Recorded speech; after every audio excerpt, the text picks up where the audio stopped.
अस्सलाम वालेकुम, मेरा नाम है हिमाजी शान और आज का हमारा टॉपिक बहुत स्पेशल है क्योंकि वो है बच्चों के अंदर पेट्रियाटिज्म किस तरह पैदा की जाए। क्योंकि 14 अगस्त करीब है तो मैंने सोचा कि इस मौजू पे बात करना ज़रूरी है क्योंकि ड्यूरिंग माय टीचिंग पीरियड मैंने ये चीज़ देखी कि बच्चे हमारे अपना जो हमारा कल्चर है उससे थोड़ा सा हटते जा रहे हैं, पीछे होते जा रहे हैं। रीज़न क्या है उसका? रीज़न यही है कि मीडिया, उनके पास जो प्रोग्राम्स अवेलेबल हैं, जो वो लोग कार्टून्स प्रोग्राम्स देख रहे हैं, उसमें वो दूसरे कल्चर को ही, जाहिर है छोटी उम्र से वो देखते हुए बड़े हो रहे हैं, तो वो चीज़ें वो समझते हैं कि वही ठीक है।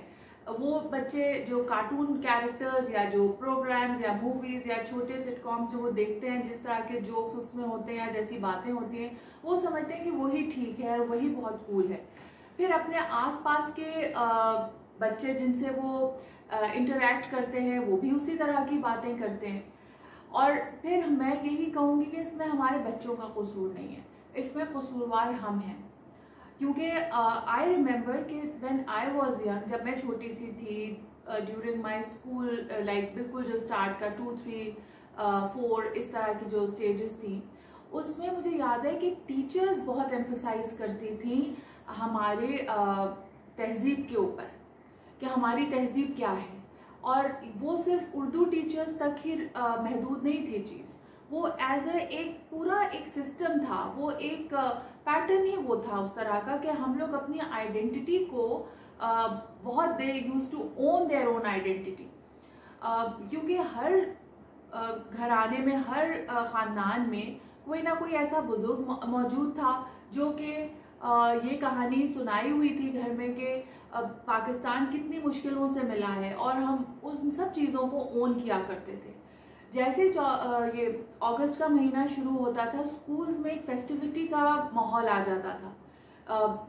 सॉन्ग्स कंपटीशन होते थे, डिबेट्स होती थी, कसौटी होती थी जिसके अंदर डिफरेंट टॉपिक्स बच्चों को दिए जाते थे कि वो मौलाना मोहम्मद अली जौहर, सर सैयद अहमद ख़ान, अल्लामा इकबाल, कायदे आज़म, इन सब लोगों के बारे में बच्चे पढ़ें, इन सब लोगों के बारे में बच्चे रिसर्च करें। और उस वक्त रिसर्च करना बहुत मुश्किल था। उस वक्त सब लोग लाइब्रेरीज में जाके बुक से सारी इंफॉर्मेशन ढूंढते थे और निकालते थे और फिर इन ऐसे कॉम्पिटिशन्स में हिस्सा लेते थे। अब तो हमारे पास फैसिलिटीज़ और रिसोर्सेज का कोई मतलब जिसको कहें डर्थ नहीं, कोई कमी नहीं है। हर स्कूल में बेहतरीन से बेहतरीन लाइब्रेरी है, बच्चों के हाथ में गैजेट है, गूगल आपके पास मौजूद है। आप कोई भी बच्चों को टॉपिक दें, वो बच्चे रिसर्च करके लाएंगे। बट यहाँ पे आपका है पार्ट कि आप उस चीज़ को कितनी इंपॉर्टेंस दे रही हैं एज अ टीचर और एज अ पेरेंट। टीचर्स को भी मैं ये कहूँगी कि मैं आपके साथ एक बहुत इंटरेस्टिंग यहाँ शेयर करना चाहूँगी अपना एक इंसिडेंट। मैं पढ़ा रही थी क्लास में और मेरा लास्ट मतलब 6th या 7th ऐसे पीरियड था, तो टूवर्ड्स द एंड लास्ट जब पीरियड्स होते हैं तो सारी टीचर्स भी थक जाती हैं, पूरा दिन एग्जॉस्टेड फील करती हैं, बच्चे भी थके हुए होते हैं। तो जैसे मैं जाने लगी तो दूसरी टीचर आके बाहर खड़ी हुई थी, तो बच्चों ने पूछा कि ma'am which period is it now? तो मैंने कहा मे बी इट्स उर्दू। तो one of the child just stood up and said that oh I hate Urdu. तो मैं अभी कुछ कहने ही वाली थी तो उसी में वो उर्दू टीचर अंदर आई और उन्होंने कहा I also hate Urdu. I was taken a back. I just looked at the teacher and I had that eye contact with her, and then I said that why I love Urdu because I am a Pakistani and हम तो अगर if we don't have Urdu, अगर हमारे पास उर्दू नहीं होगी तो हम दूसरे ममालिक में, दूसरी कंट्रीज में कैसे पहचाने जाएंगे कि हम कौन हैं, हमारी कौन सी जबान है? तो हमें तो उर्दू बहुत पसंद होनी चाहिए। तो फिर उसके बाद अब जाहिर है एक टीचर ने ये एक्सप्रेशन दिया है तो एक एक करके no ma'am I love Urdu, फिर तीसरे ने कहा आई लव उर्दू। तो ये चीज़ें जो है ना हमारे अंदर से बाज़ दफ़ा फ्रस्ट्रेशन में, थकन में ऐसी चीज़ें मुंह से निकल जाती हैं। But we need to control ourselves at that time. और स्पेशली इतने छोटे बच्चों के साथ आपको थोड़ा सा प्रोएक्टिव होना पड़ेगा, तभी वो बच्चे हमारे कल्चर की तरफ आएंगे। उर्दू टीचर्स जैसे हम लोग बहुत एम्फसाइज करते हैं स्कूल में इंग्लिश एक्टिविटीज़ के ऊपर, डिबेट कंपटीशन हो रहा है, ऐसे राइटिंग हो रही है, और इस इंग्लिश से रिलेटेड एक्टिविटीज़ बहुत होती हैं। कुछ अरसे पहले तक मैंने ये कुछ करवाया अपना स्कूल में, अपनी कुछ जैसे मुशायरा करवाया जिसमें हमारी सारी उर्दू टीचर्स ने बड़ा पार्टिसिपेट, बहुत अच्छा किया। वो बच्चों को कुछ अशार दिए पढ़ने के लिए और सरप्राइजिंगली बच्चों ने इतनी अच्छी तरह से उसको पार्टिसिपेट किया। मैं 1s and 2s की बात कर रही हूँ, प्राइमरी बच्चों की बात कर रही हूँ, प्राइमरी लेवल के बच्चों की बात कर रही हूँ कि उन्होंने इतनी एंथुजियाज्म दिखाई उसके अंदर, बड़ी अच्छी तरह से तैयार होके आए और वो हमारा इवेंट बड़ा अच्छा गया। बहुत मज़ा आया उसमें। बच्चों को एक तरह से जो हमारे ज़माने में हुआ करता था, मुशायरे हुआ करते थे, बैतबाजी हुआ करती थी, वही चीज़ हमने फिर से लाने की कोशिश की और it was a successful event. तो ये चीज़ है कि थोड़ी सी जान मारनी पड़ती है। आई नो जब हमारा पढ़ाई वाला सिलसिला चल रहा होता है उसके अंदर ये सारी एक्टिविटीज़ आती हैं और बच्चों को तैयारी करवानी पड़ती है, होता है थोड़ा सा मुश्किल। लेकिन देखें, फिर बात यही है कि एज ए टीचर हम लोग के कंधों पे एक बहुत भारी जिम्मेदारी है। हम लोग एक बच्चे की पर्सनालिटी को ग्रूम कर रहे हैं। वी आर द वंस जो कि एक नेशनल आइडेंटिटी को एक उसके अंदर how that child will feel proud to be a Pakistani. वो इंग्लिश बोल के या एक्सेंट चेंज करके बोल के प्राउड नहीं फील करेगा। हमें उसको बताना है कि बेटा उर्दू ही हमारी पहचान है। जैसे पाकिस्तान हमारा मुल्क है, उर्दू हमारी कौमी ज़बान है और अगर आपको कौमी ज़बान ही नहीं आएगी बोलनी सही से तो आप किस तरह एक पाकिस्तानी कहलाएंगे। So we have to speak Urdu. English आप ज़रूर बोलिए और इट्स एन इंटरनेशनल लैंग्वेज। जाहिर है एक ज़रूरत है आजकल के दौर में कि अंग्रेज़ी सबको आनी चाहिए, लेकिन उर्दू भी आनी चाहिए। उसमें मैं आपको एक और इंसिडेंट शेयर करूंगी। कुछ अरसे पहले, कुछ साल पहले, मैं एक ऐसे जगह रहने का मुझे मौका मिला जहाँ पे बाकी काफ़ी ममालिक के लोग आए हुए थे। I am not going to name those countries but they all are very progressive countries. बहुत माशाल्लाह वो लोग तरक्की कर रहे हैं, तरक्की याफ्ता ममालिक में शामिल किए जाते हैं वो सब लोग। तो उन सब लोगों से एक साल हम लोग उस जगह रहे और उन सारे ममालिक के जितने भी फैमिलीज थी उनसे हमारी एक बड़ी अच्छी बॉन्डिंग हो गई थी। बड़ा अच्छा हमारा आपस में मिलना जुलना था। एक बहुत मजे की बात ये थी कि उनमें से सिवाय एक या दो ममालिक के बाकी ममालिक के लोगों को अपनी बोली आती थी, वो अपनी जबान बोलते थे।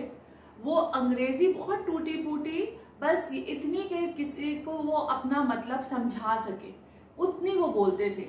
अदरवाइज वो प्योर अपनी जबान, ज़्यादातर लोग चाहे वो मर्द हों, औरत हों, उनके बच्चे हों, वो सब अपनी ज़बान में बात करते थे। एक दूसरे से जो कन्वर्सेशन करते थे वो उनकी अपनी ज़बान होती थी। और पूरा साल हमने गुजारा, उन्होंने भी गुजारा, उनको कोई मुश्किल नहीं हुई, उनकी इज्जत में कोई कमी नहीं आई। बल्कि बाद में मैं जब वहाँ से हम लोग वापस आ गए पाकिस्तान तो मैं ये सोचती थी कि कितने प्राउड थे वो लोग अपनी आइडेंटिटी के साथ। जब कोई कल्चरल फंक्शन होता था वो अपने कपड़े पहनते थे, अपनी ज़बान बोलते थे, वो किसी को इम्प्रेस नहीं करना चाह रहे थे अपनी अंग्रेज़ी से। हम लोगों में क्या है, हम लोग खुद इसी तरह के हैं कि हम जब तक अपनी अगर किसी पे धाक बिठानी है तो वो एक आप एक्सेंट के साथ अंग्रेज़ी बोलेंगे, तभी आप समझते हैं कि आपका इम्प्रेशन अगले के ऊपर बैठ रहा है और अगला भी आपको उसी तरह से जज कर रहा है कि अगर आप अंग्रेजी बोल रहे हैं, नहीं बोल रहे हैं तो आप इतने कूल नहीं हैं, और अगर आप अंग्रेजी बोल रहे हैं और वो भी एक्सेंट के साथ बोल रहे हैं तो आप बहुत कूल हैं। तो अब जाहिर है कि यही चीज़ हमारे बच्चे भी हम देख रहे हैं और यही चीज़ सीख भी रहे हैं हमसे, तो वो वही करेंगे।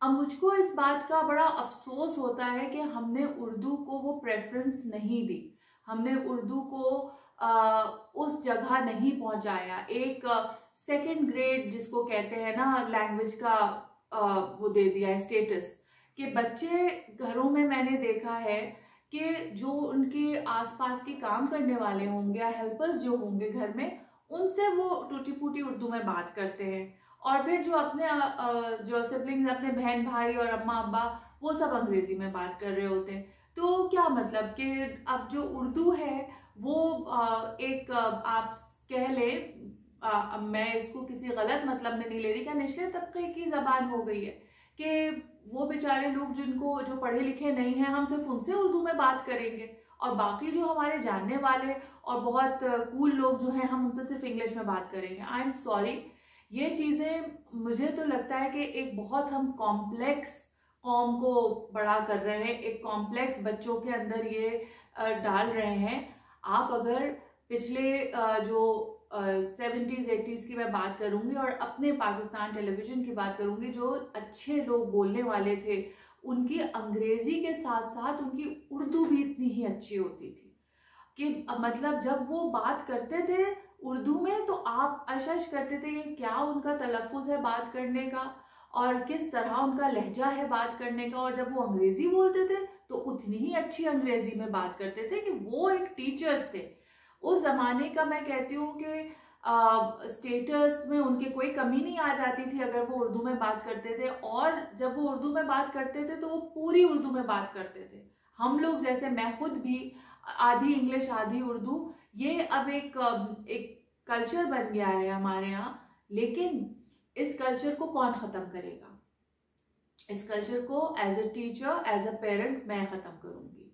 मैं जहाँ तक हो सकता था, अनफॉर्चुनेटली मैंने उर्दू नहीं पढ़ाई, मेरे सब्जेक्ट्स डिफरेंट होते थे क्लास में, लेकिन यहाँ जहाँ तक एज अ पेरेंट होने की बात है वो मैंने अपने बच्चों के अंदर रखी है। यहाँ ठीक है इंग्लिश ज़रूरी है, इंग्लिश बोलना ज़रूरी है, but that is not your status symbol. आप उससे किसी को जज नहीं कर सकते। मुझे बहुत अफसोस होता है कि पाकिस्तान में रहने वाले बच्चे भी अब सिर्फ इंग्लिश में बात करते हैं। वाई? क्यों आखिर? आप लोग क्या एक कंफ्यूज्ड कौम बना रहे हैं हम लोग कि ना इधर के रहेंगे ना उधर के रहेंगे। ठीक है बच्चों को बाहर जाना है, बाहर जाके सेटल होना है या उनके प्रायोरिटीज डिफरेंट हैं, बट यू नो आप पाकिस्तान में रह रहे हैं ना, अगर आप उसी कल्चर से you don't feel proud, then I am sorry, what is your identity? आप किस तरह से अपने आप को पाकिस्तानी कहेंगे? हमारी बहुत प्यारी ज़बानें हैं, सारी ज़बानें बहुत प्यारी हैं, लेकिन Urdu is our mother tongue. तो मैं अपना प्रोग्राम यही एंड करूँगी यहाँ पे। थोड़ी सी शायद मैं जज्बाती भी हो गई आज के प्रोग्राम में, लेकिन यहीं पे मैं आज का प्रोग्राम ख़त्म करूँगी कि हमें अपने बच्चों के अंदर पेट्रियाटिज़म पैदा करनी है और वो अपने घर से और अपने स्कूल से ही शुरू होगी। उनके अंदर उर्दू पढ़ने, बोलने और उससे रिलेटेड चीज़ों का तजस्सुस पैदा करें। Thank you so much. अल्लाह हाफ़िज़।